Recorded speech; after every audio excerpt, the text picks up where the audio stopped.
Hello student, আজকে নতুন একটি টপিক নিয়ে চলে এসেছি আলোচনা করতে তোমাদের সাথে। ভারতবর্ষের পর্বতমালা সম্পর্কিত প্রশ্নাবলী। বিশেষত এইখানে আমরা পর্বতমালার মধ্যে প্রধানত আমরা আলোচনা করব হিমালয় সংক্রান্ত। অর্থাৎ আমরা এখানে বলতেই পারি আজকে আমাদের আলোচনার বিষয়বস্তু হিমালয়। বেশিরভাগ আমরা এখানে হিমালয়কে নিয়ে খুবই গুরুত্বপূর্ণ বিভিন্ন তথ্য নিয়ে আমরা এখানে আলোচনা করব। তো পর্বতমালা, পর্বত বলতে কাকে বলা হচ্ছে? যে সমস্ত স্ট্রাকচারের বেস হাইট বা মোটামুটি একটা অ্যাভারেজ হাইট আর ধরে নিতে পারি ওই 1000 মিটারের ওপরে, 1000 মিটারের ওপরে এই উচ্চতাটা আমরা দেখতে পাচ্ছি। সেই সমস্ত ধরনের ভূগাঠনিক স্ট্রাকচারকে আমরা পর্বত বা মাউন্টেন বলতে পারি। হিমালয়ের অবশ্যই অনেকটাই বেশি, এটা কিন্তু আমরা অ্যাভারেজে বলছি। এই নয় যে প্রত্যেকেরই 1000-এর উপরে হতেই হবে, এরকম অনেক আছে তারা বর্তমানে ক্ষয়প্রাপ্ত হয়ে হয়তো 1000-এর নিচে নেমে গেছে।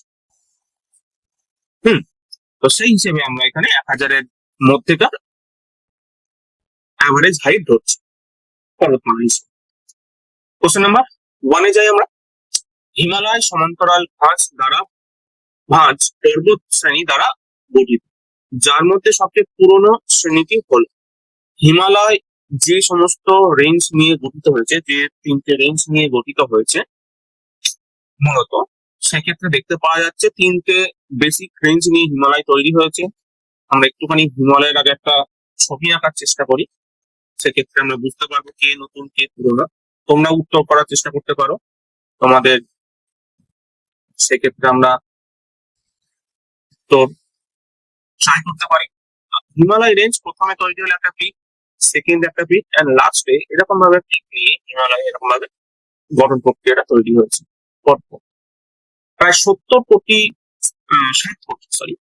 মিলিয়ন 7 কোটি বছর আগে হিমালয়ের কিন্তু অবস্থান মানব প্রতি হয়েছে।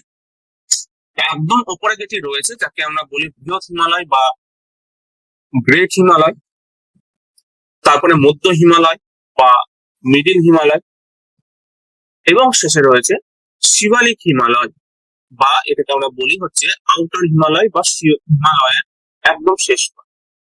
এই হচ্ছে আমাদের 3টে কিন্তু হিমালয়ের রেঞ্জের অবস্থান।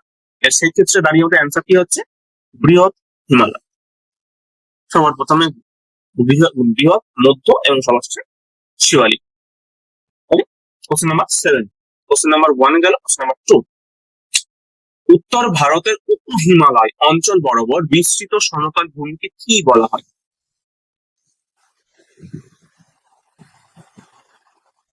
উত্তর ভারতের উপ হিমালয় অঞ্চল বরাবর যে বিস্তৃত সমতল ভূমিটি রয়েছে তাকে আমরা কি নামে ডাকি? এই যে বিস্তৃত অঞ্চলটি রয়েছে যার কথা এখানে বলা হচ্ছে, এই বিস্তৃত সমভূমিটির ভূপ্রকৃতি হচ্ছে এক ধরনের বলা যেতে পারে পাথুরে মাটি। পাথুরে মাটি, এবং অবশ্যই এটি সম্পূর্ণরূপে অনুর্বর। কোথায় দেখতে পাওয়া যায়? পাহাড়ের ঢালে। পাহাড়টা যদি আমরা দেখা যায় যে এরকম ধরনের খাদান তৈরি করে, এইরকম ধরনের ঢাল তৈরি করে নামে, তাহলে পাহাড় থেকে বয়ে আসা বড় বড় নুড়ি পাথর বালিগুলো এই পার্টিকুলার এরকম জায়গায় ডিপোজিট হয়ে আর জমা হয়ে এক ধরনের সমতল ভূমির স্ট্রাকচার তৈরি করে। এইরকম ধরনের অনুর্বর পাথর দ্বারা গঠিত সমতল ভূমিকে আমরা ভাবর বলে ডাকি, যেখানে কিন্তু চাষবাস একেবারেই হয় না। ভারতবর্ষের মধ্যে এই ভাবর সমভূমি দেখতে পাওয়া যায় উত্তরাখণ্ডে, উত্তরাখণ্ড, ওদিকে হিমাচল প্রদেশের কিছু অংশে, হিমাচল প্রদেশ কিছু অংশে এইরকম ধরনের কিন্তু আমরা ভাবরের লক্ষণ দেখতে পাই। পরবর্তী প্রশ্ন, কোশ্চেন নাম্বার 2। কোশ্চেন নাম্বার আমাদের 3। হিমালয়ের পাদদেশীয় অঞ্চলটি হলো, হিমালয়ের যে পাদদেশীয় অঞ্চলটি রয়েছে, একদম নিম্নবর্তী অঞ্চলটি রয়েছে, এই নিম্নবর্তী অঞ্চলটি কি? এখানে পাদদেশীয় ঠিক বলাটা মুশকিল, কারণ এখানে ফুট হিলস রিজিয়ন মূলত তৈরি করে শিবালিক দিয়ে। কারণ আমরা প্রথমেই যে হিমালয়ের পাহাড়টা নিয়ে আলোচনা করেছিলাম, তিনটে স্ট্রাকচারের ছবি তুলেছিলাম, সেখানে একদম নিম্নে কে ছিল? শিবালিক ছিল। এই শিবালিক দিয়ে হিমালয়ের পাদদেশীয় অঞ্চল শুরু হয়। এখানে তাহলে আমাদের অ্যান্সার হচ্ছে শিবালিক। 3 নম্বর প্রশ্ন হ্যালো, 4 নম্বর প্রশ্নে আমরা যাই। শিবালিক পর্বত নিম্নলিখিত কোনটির অংশ? আরাবল্লী, পশ্চিমঘাট পর্বতমালা, হিমালয়, সাতপুরা। তো হিমালয়ের তিনটে রেঞ্জ বা তিনটে গ্রুপ প্রথমেই আমরা স্ট্রাকচার করে করে দেখানোর চেষ্টা করেছিলাম। তিনটে এরকম গ্রুপ ছিল হিমালয়ের। প্রথমে ছোট, আমি শর্টে লিখছি, গ্রেটার হিমালয়, মিডিল হিমালয় আর এস ফর শিবালিক হিমালয়। তাহলে এই তিনটে দিয়েই মূলত রয়েছে, যে কটা এখানে আমরা অপশনে দেখতে পাচ্ছি। তাহলে এই অপশন অনুযায়ী আমাদের শিবালিক হিমালয় কার অংশ? হিমালয়ের অংশ। শিবালিক হিমালয় আমাদের হিমালয়ের অংশ, শিবালিক পর্বত। শিবালিক পর্বতকে বিভিন্ন নামে কিন্তু আমরা ডাকি। এই শিবালিক পর্বতের অনেকগুলো নাম পরীক্ষাতে আসে। শিবালিক পর্বত বিভিন্ন নাম, কোথাও এটাকে ডাকা হয় চুরিয়া ঘাট বলে,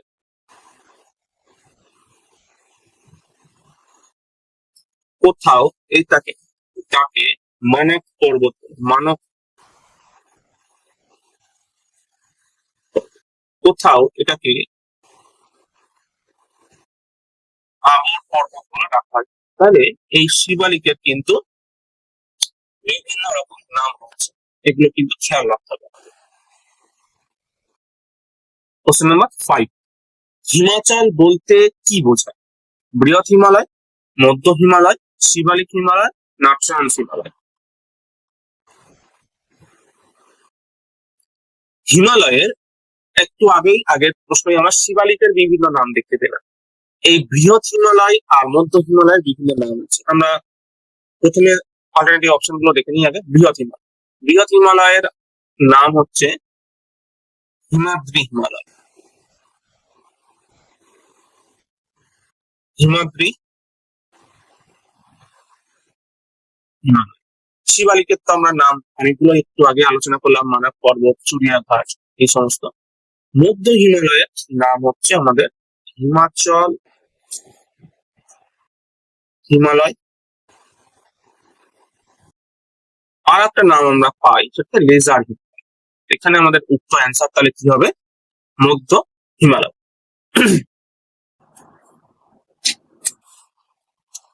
বৃহৎ হিমালয়ের উচ্চতা কত? বৃহৎ হিমালয়ের উচ্চতা কত?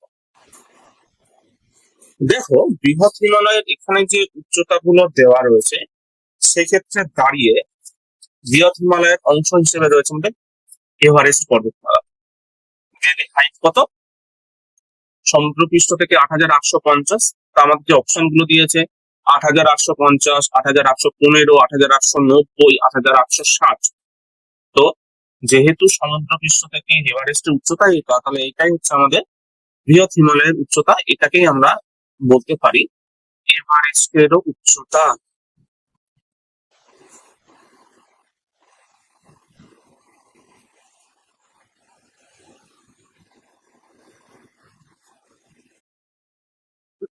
এভারেস্টেরও উচ্চতা। পরবর্তী প্রশ্ন, 7 নম্বর প্রশ্নে আমরা যাই। শিবালিক শ্রেণী কোন যুগে গঠিত হয়েছিল? শিবালিক শ্রেণী কোন যুগে হয়েছে? ইওজয়িক, প্যালিওজয়িক, মেসোজয়িক, সেনোজয়িক? এই যে যুগের কথাটা এখানে বলা হচ্ছে, যুগ আমাদের রয়েছে মোট 5টি, ঠিক আছে?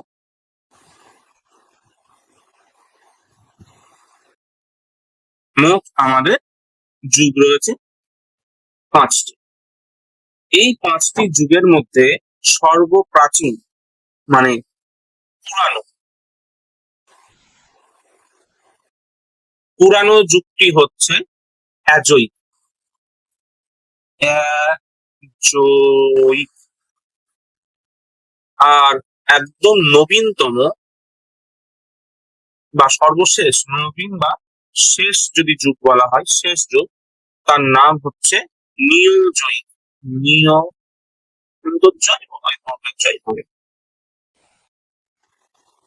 নিওজয়িক, এটা আমি হয়তো ভুল বানান করেছি, আমরা এখানে মুছে দিই নিওজয়িক। এখানে আমি 5টা করেছি। তার মধ্যে যে যুগে শিবালিক শ্রেণী বা হিমালয়ের উৎপত্তি হয়েছে সেটা হচ্ছে আমাদের সেনোজয়িক। এই সেনোজয়িক হচ্ছে নাম্বারে 4 নম্বরে আছে, 4th নম্বরে রয়েছে সেনোজয়িক, যার মোটামুটি অবস্থান প্রায় 70 মিলিয়ন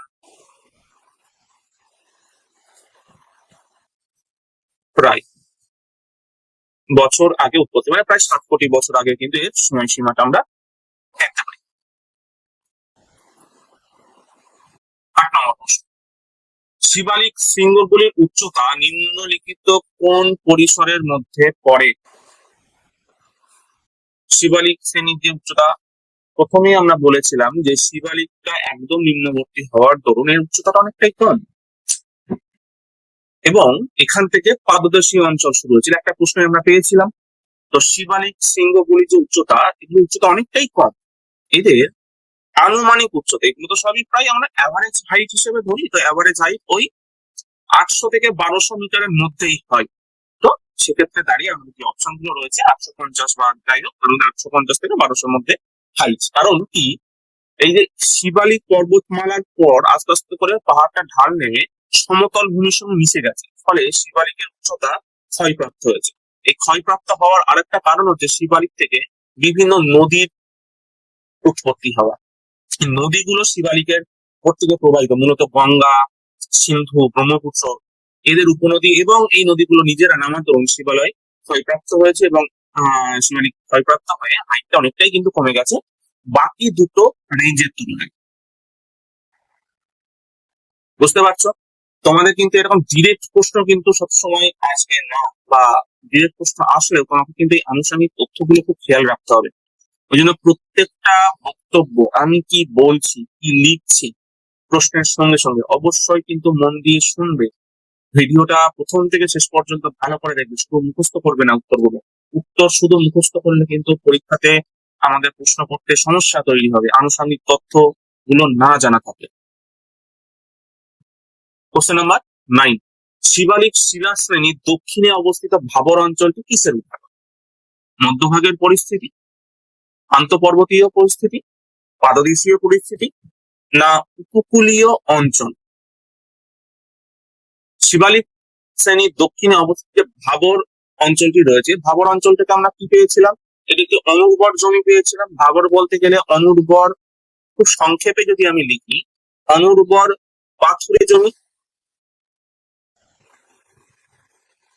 অনুর্বর পাথুরে জমি যেটা একটা ঢালে তৈরি হয়। তাহলে পাদদেশীয় পরিস্থিতিতে এটা হয়, যেখানে নদী দ্বারা বাহিত পাথর জমা হয়ে তৈরি হয়েছে, তাই তো? এই যে পাদদেশীয় পরিস্থিতি, নদী দ্বারা বাহিত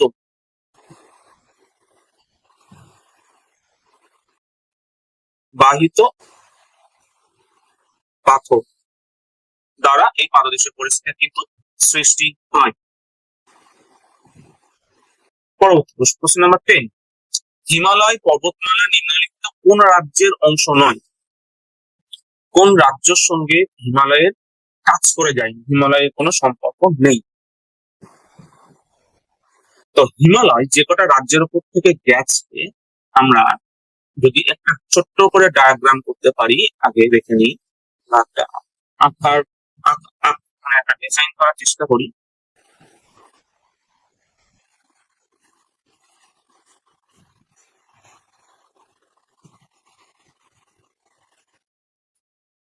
এই হচ্ছে আমাদের উত্তর ভারত। তো হিমালয় আমাদের কাশ্মীরের নাঙ্গা পর্বত থেকে প্রধানত টাচ করে অরুণাচল প্রদেশের নামচা বারোয়াকে টাচ করেছে।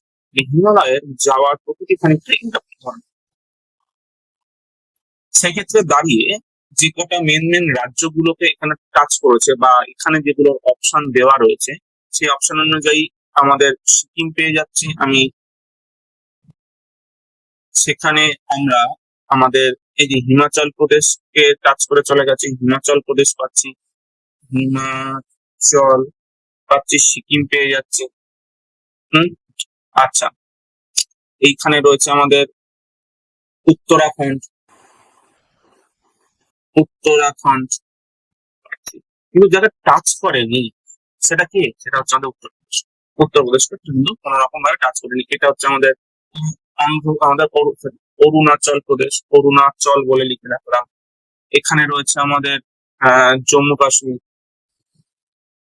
আর এই পাশে রয়েছে আমাদের লাদাখ। তাহলে এতগুলোকে মোটামুটি টাচ করা গেছে। আমি তো সংক্ষেপে কাজগুলোকে দেখালাম, আরো ডিটেলস যখন আমরা করবো আলোচনা হবে। এখানে আমাদের উত্তর হবে হচ্ছে উত্তরপ্রদেশ। এখানে হিমালয় কিন্তু টাচ করে যায়। কোশ্চেন নাম্বার 11, পশ্চিম হিমালয় অঞ্চলের প্রধান সম্পদ কি? সম্পদ হলো বনভূমি, ধাতব খনিজ, কার্বন খনিজ, পারমাণবিক খনিজ। এই পশ্চিম হিমালয়ে প্রধানত যেটা পাহাড়ের ঢালে উৎপত্তি হয়েছে, সুন্দর রকমের বনভূমি। এই যে বনভূমি অঞ্চলগুলি রয়েছে, এই বনভূমি অঞ্চলগুলোকে পাঞ্জাবে, পাঞ্জাব, কাশ্মীর অঞ্চলে ছোস নামে ডাকা হয়। ছোস নামে ডাকা হয় এই বনভূমি। এটা কি ধরনের বনভূমি আমরা বলতে পারি? চিরহরিতরণ, বেশিরভাগ চিরহরিতরণ, চিরহরিতের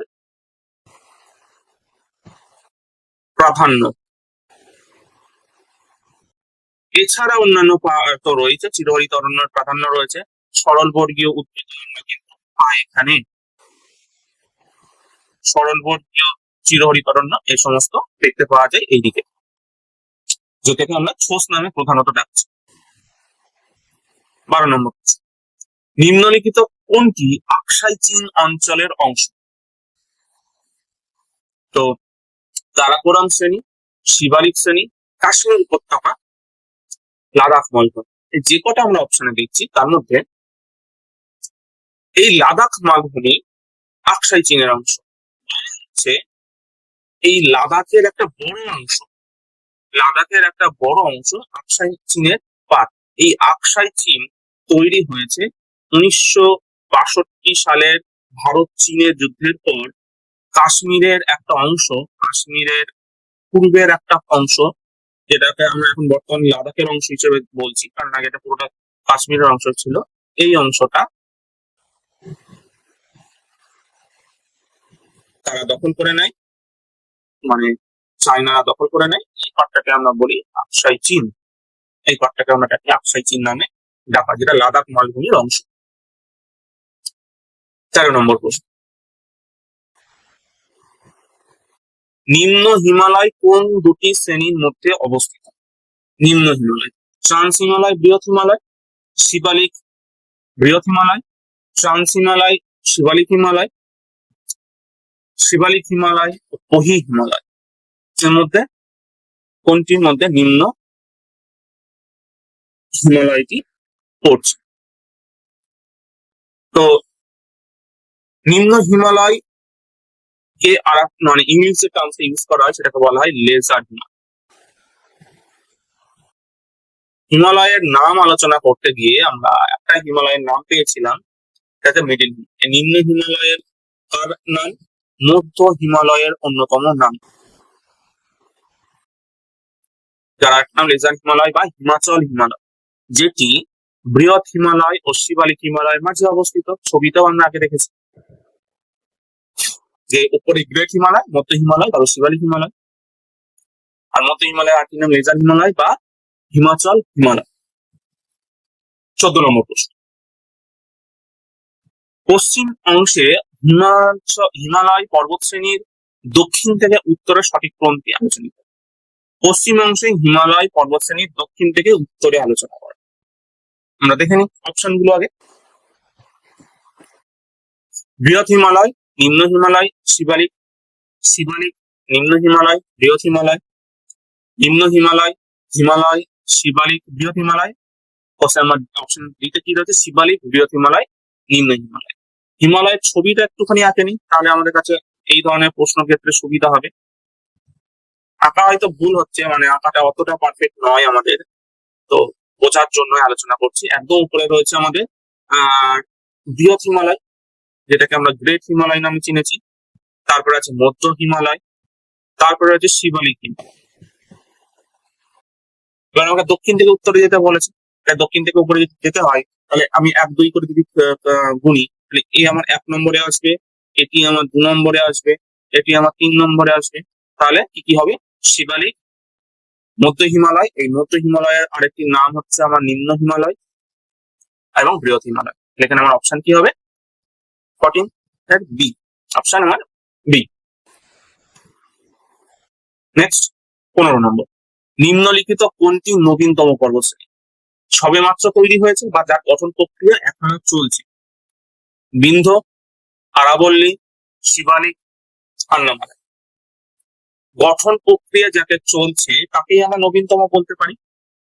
এখানে যে কটি আমরা দেখতে পাচ্ছি তার মধ্যে যেমন আরাবল্লীকে আমরা বলি কি ভারতের প্রাচীন ভঙ্গিল পর্বত বলে ডাকা হয়। বিন্ধ্য কি? বিন্ধ্য একটি স্তূপ পর্বত যার গঠন প্রক্রিয়া শেষ। আন্নামালাই পশ্চিমঘাট পর্বতের অংশ। আনাইমালাই পর্বত, এটা রয়েছে পশ্চিম ঘাটের অংশ। শিবালিক হচ্ছে আমাদের এখানে উত্তরটা, শিবালিক হচ্ছে হিমালয়ের অংশ, একে বলা হয় নবীন ভঙ্গিল পর্বত, কারণ হিমালয়ের উত্থান বা গঠন প্রক্রিয়া এখনো চলছে। কেন? গঠন প্রক্রিয়া চলছে, তাই একে আমরা নবীনতম পর্বতশ্রেণীর মধ্যে ফেলতেই পারি, কোনো সমস্যা নেই আমাদের। শিবালিক উত্তর। নেক্সট 16, ভারতের নিম্নলিখিত কোন শিলা ব্যবস্থাটি সর্বাধুনিক? বিন্ধ্য, কুডাপ্পা, ধারবাড় না গন্ডোয়ান? আমাদের প্রায় 8 রকমের শিলার শ্রেণী রয়েছে, টাইপ রয়েছে। এই যে 8 রকমের টাইপ রয়েছে তার মধ্যে নিম্নলিখিত যেগুলোর মধ্যে রয়েছে সেটার মধ্যে অবস্থান করছে এখানে, এটা হচ্ছে গন্ডোয়ানা টাইপ। গন্ডোয়ানা যুগের কয়লা হচ্ছে আমাদের নবীনতম শ্রেণীর মধ্যে দেখা যায়। বিন্ধ্য পর্বত বা কুডাফ বা ধারওয়ার এগুলো কি নামে ডাকা হচ্ছে? না, বিভিন্ন শিলা, মূলত শিলা আমাদের 3 রকমের, সেটা হচ্ছে কি আগ্নেয় শিলা, আগ্নেয়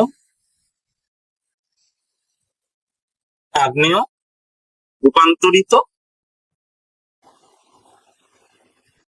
আর পাললিক। কিন্তু কোথায় কেমন ভাবে উৎপত্তি হয়েছে এর উপর নির্ভর করে, এর উপর বেস করে আমাদের শিলার টাইপকে প্রায় 8 রকমের শিলার টাইপে আমরা পেয়েছি, 8 রকমের আমরা শিলা দেখতে পেয়েছি।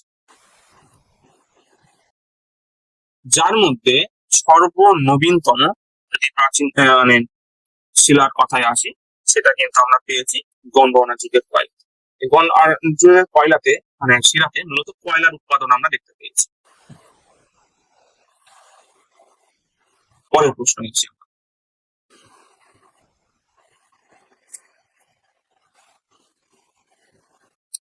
কাশ্মীর উপত্যকা কোন দুটি পর্বত শ্রেণীর মধ্যে অবস্থিত? লাদাখ, জাসকার, বৃহৎ হিমালয় ও পীরপাঞ্জাল, বৃহৎ হিমালয় ও জাসকার, কারাকোরাম ও লাদাখ। তো প্রথমেই বলি এই প্রশ্নটা খুবই গুরুত্বপূর্ণ, বহু পরীক্ষাতে প্রশ্ন এসেছে কাশ্মীর উপত্যকা কাদের মাঝে অবস্থান করছে, খুবই গুরুত্বপূর্ণ, এই জন্য সার্মাক করে রাখা।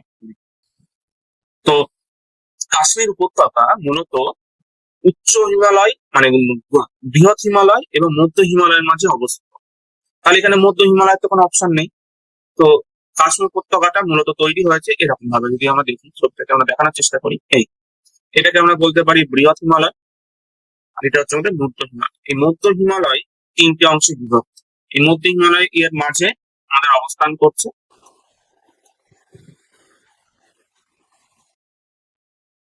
কাশ্মীর উপত্যকা। এর অপশনে বলতেই পারো স্যার মধ্য হিমালয়, এখানে অপশনই নেই। তো মধ্য হিমালয় 3টে অংশ নিয়ে বিভক্ত হয়েছে, 3টে পার্ট নিয়ে তৈরি মধ্য হিমালয়। কি কি? পীরপাঞ্জাল,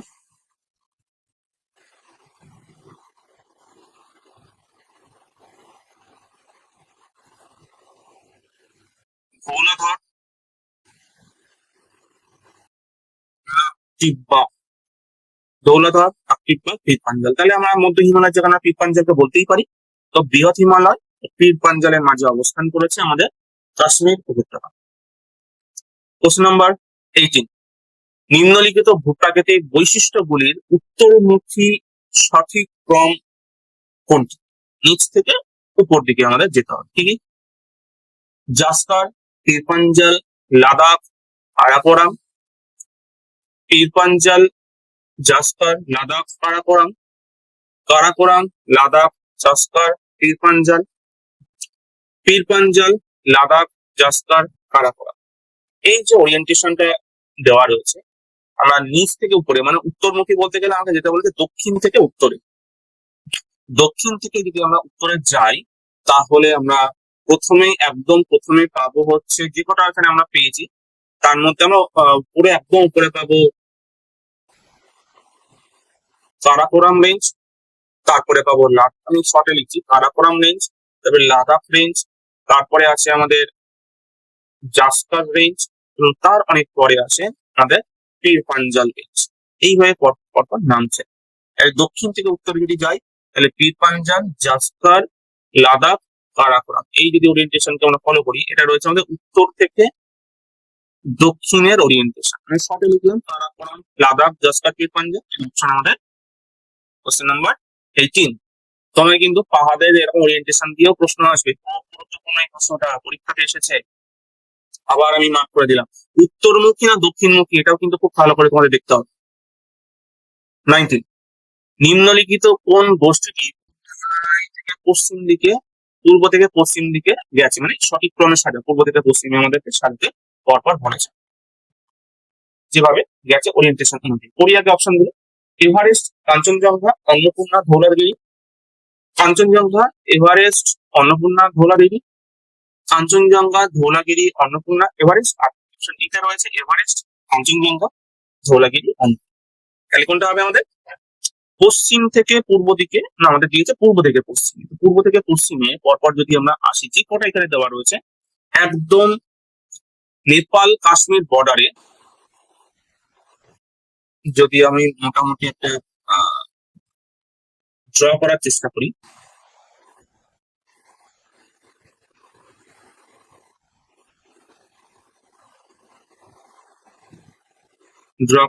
করি, তো এখানে আমরা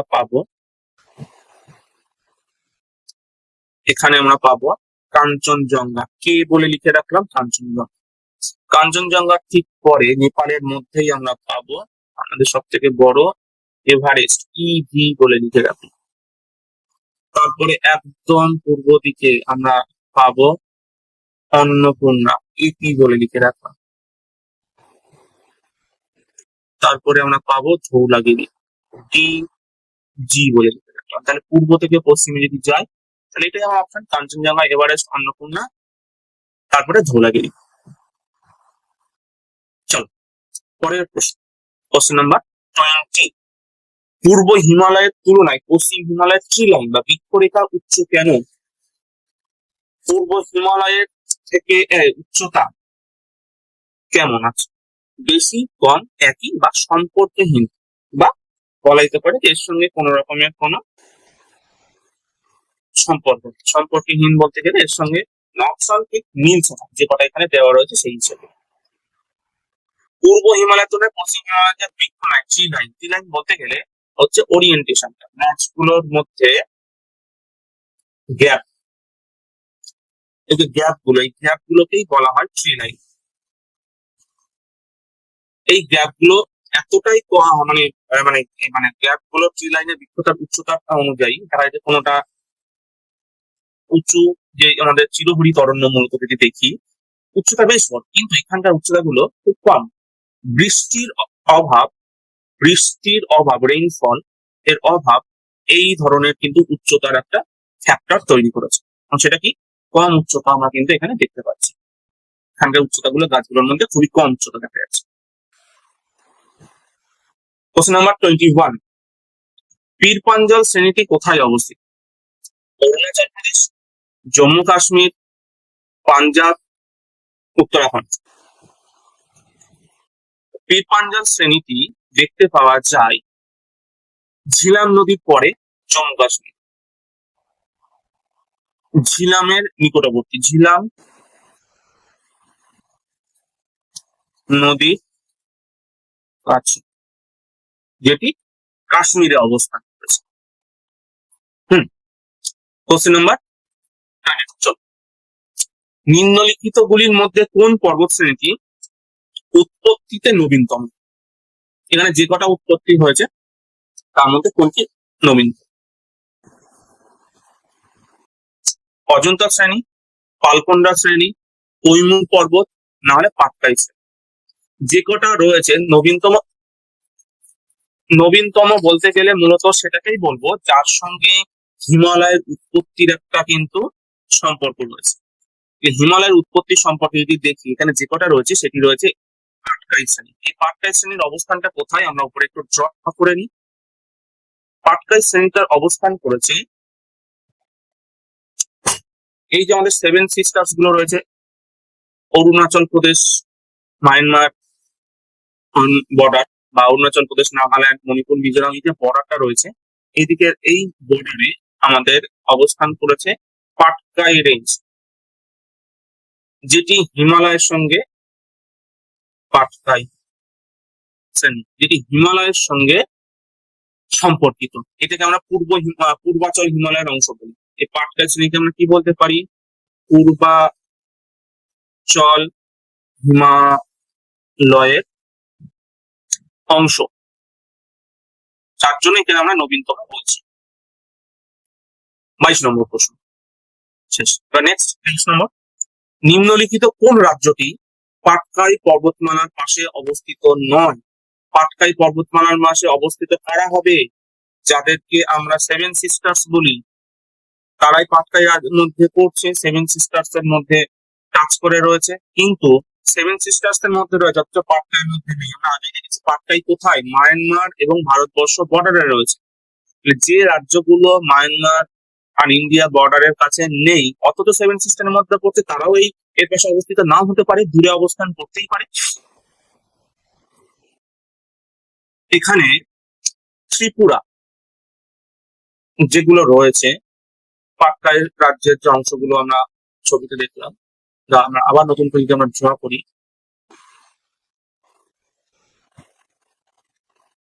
এইভাবে যদি দেখি পাটকাই কোথায় রয়েছে, পাটকাই এই বর্ডার অঞ্চল জুড়ে রয়েছে। পাটকাই এর অবস্থা নেই, পাটকাই কিন্তু এর মধ্যে এইখানে রয়েছে আমাদের ত্রিপুরা রাজ্য। ত্রিপুরা, বাজেভাবে লেখা হয়ে গেল, সরি। ত্রিপুরা রাজ্যটি পাটকাই থেকে বেশ খানিকটা দূরে রয়েছে এবং পাটকাইয়ের সঙ্গে কোনো সম্পর্ক নেই। উক্ত প্রশ্নে আমাদের উত্তর তাহলে কি হবে? ত্রিপুরা।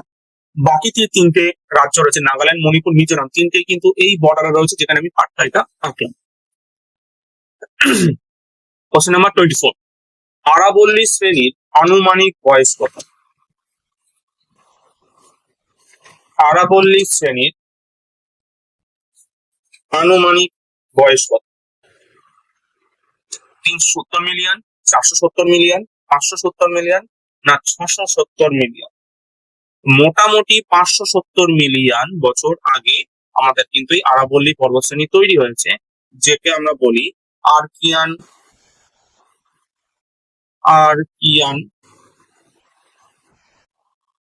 যুগে বলা হচ্ছে এর তৈরি। ভারতবর্ষের প্রাচীনতম ক্ষয়জাত পর্বতমালা হচ্ছে আমাদের এই আরাবল্লী পর্বতশ্রেণী। কোশ্চেন নাম্বার 24 শেষ। নেক্সট 25 এ নিম্নলিখিত কোনটি অবশিষ্ট পর্বতের উদাহরণ? অবশিষ্ট পর্বতের উদাহরণ বা বলা যেতে পারে কি বলছে যে রেসিডুয়াল মাউন্টেন। রেসিডুয়াল মাউন্টেন অবশিষ্ট পর্বত, বা এটির আরেকটা হিসেবে আমরা বলতে পারি সেটা হচ্ছে ক্ষয়জাত পর্বত।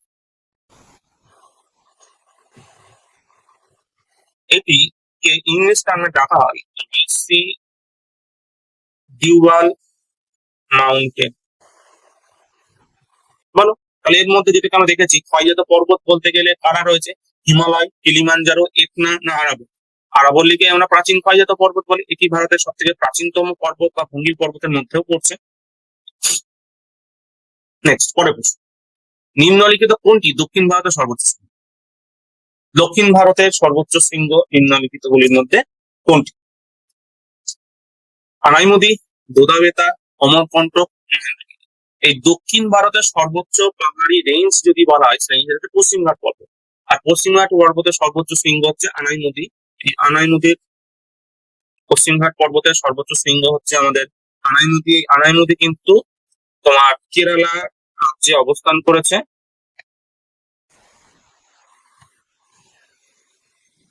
আনাইমুদি কেরালা রাজ্যে অবস্থান করেছে। এটি আন্নামালাই পর্বতের অংশ, যার হাইট হচ্ছে 2695 মিটার। আনাইমুদি।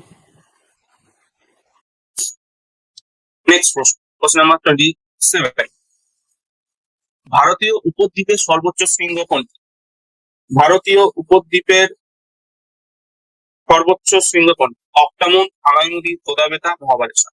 ভারতীয় উপদ্বীপ বলতে গেলে কোন অংশটাকে ভারতীয় উপদ্বীপের মধ্যে ফেলা হচ্ছে? এই অংশটাকে আমরা বলি হচ্ছে ভারতীয় উপদ্বীপ। এটা হচ্ছে আমাদের ভারতীয় উপদ্বীপ।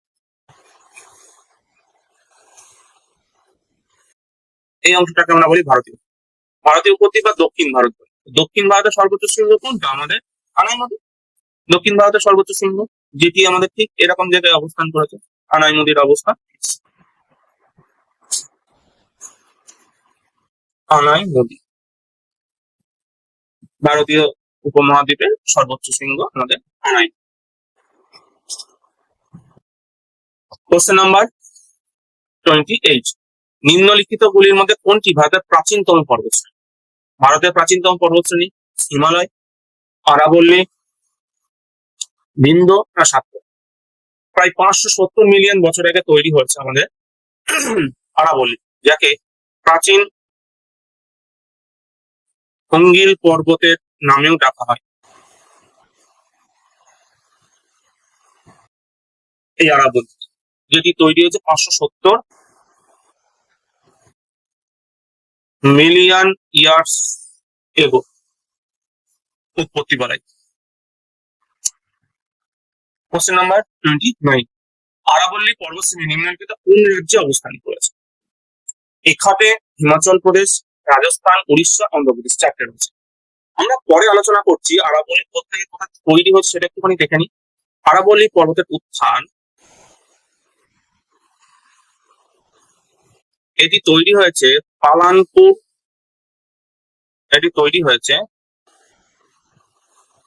পালানপুর, যেটি গুজরাট বর্ডারে রয়েছে, থেকে এটি চলে গেছে রাইসিনা পর্যন্ত। রাইসিনা যেটি দিল্লিতে রয়েছে, চলে গেছে পালানপুর গুজরাট থেকে রাইসিনা পর্যন্ত। মধ্যিখানে কোন কোন রাজ্যের অবস্থান রয়েছে? মধ্যিখানে সব থেকে বড় জায়গায় রয়েছে রাজস্থান। ছোট্ট একটুখানি টাচ করে রয়েছে আমাদের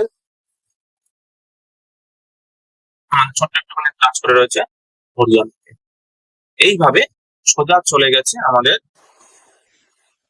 আরাবল্লী পর্বত পরপর অবস্থান করেছে। তাহলে এখানে যে কটা অপশন দেখতে পাচ্ছি তার মধ্যে অপশন কমন কি পাচ্ছি? আমি রাজস্থান পাচ্ছি। Rajasthan is the right answer. রাজস্থানের উপর থেকে চলে গেছে এবং যে সর্বোচ্চ শৃঙ্গ সেটিও রাজস্থানে অবস্থান করেছে। আরাবল্লী সর্বোচ্চ শৃঙ্গের নাম কি? গুরু শিখর।